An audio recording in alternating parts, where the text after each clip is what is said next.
Ariketa honetan, daukagu trapezio bat, eta ematen dira datu moduan, oinarri txikina 6 metro dituela, hemen daukazue idatzita, eta gero zertan oinarri handiak, hemen behian dagoena, dela beste bien alde, bardina diren beste bi alde, beraz beste bi aldea bardina diren ez.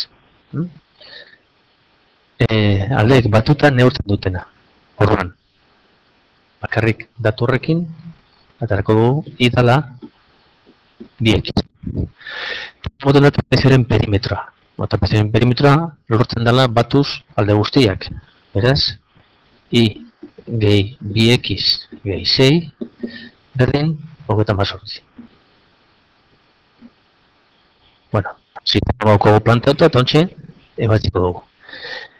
Sistema honetan, I daukagunez hemen askatuta ja, aldu erabili, ordezten metodoa, eta osan hori beste ekuazioa. Urron ipiniko gu, iren ordez bere balioa, hau da 2x, eta beste guztia.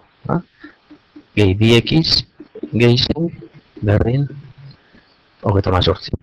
Hau da, 4x, izango da, 38 ken 6, hau da, 4x, berdin, 32, hau da, x, berdin, 8 metro.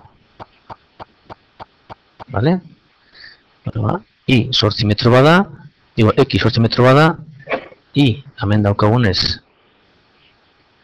dela, I berdin 2x, barun daukagu, I izango dela, 2 bider 8, 16 metro.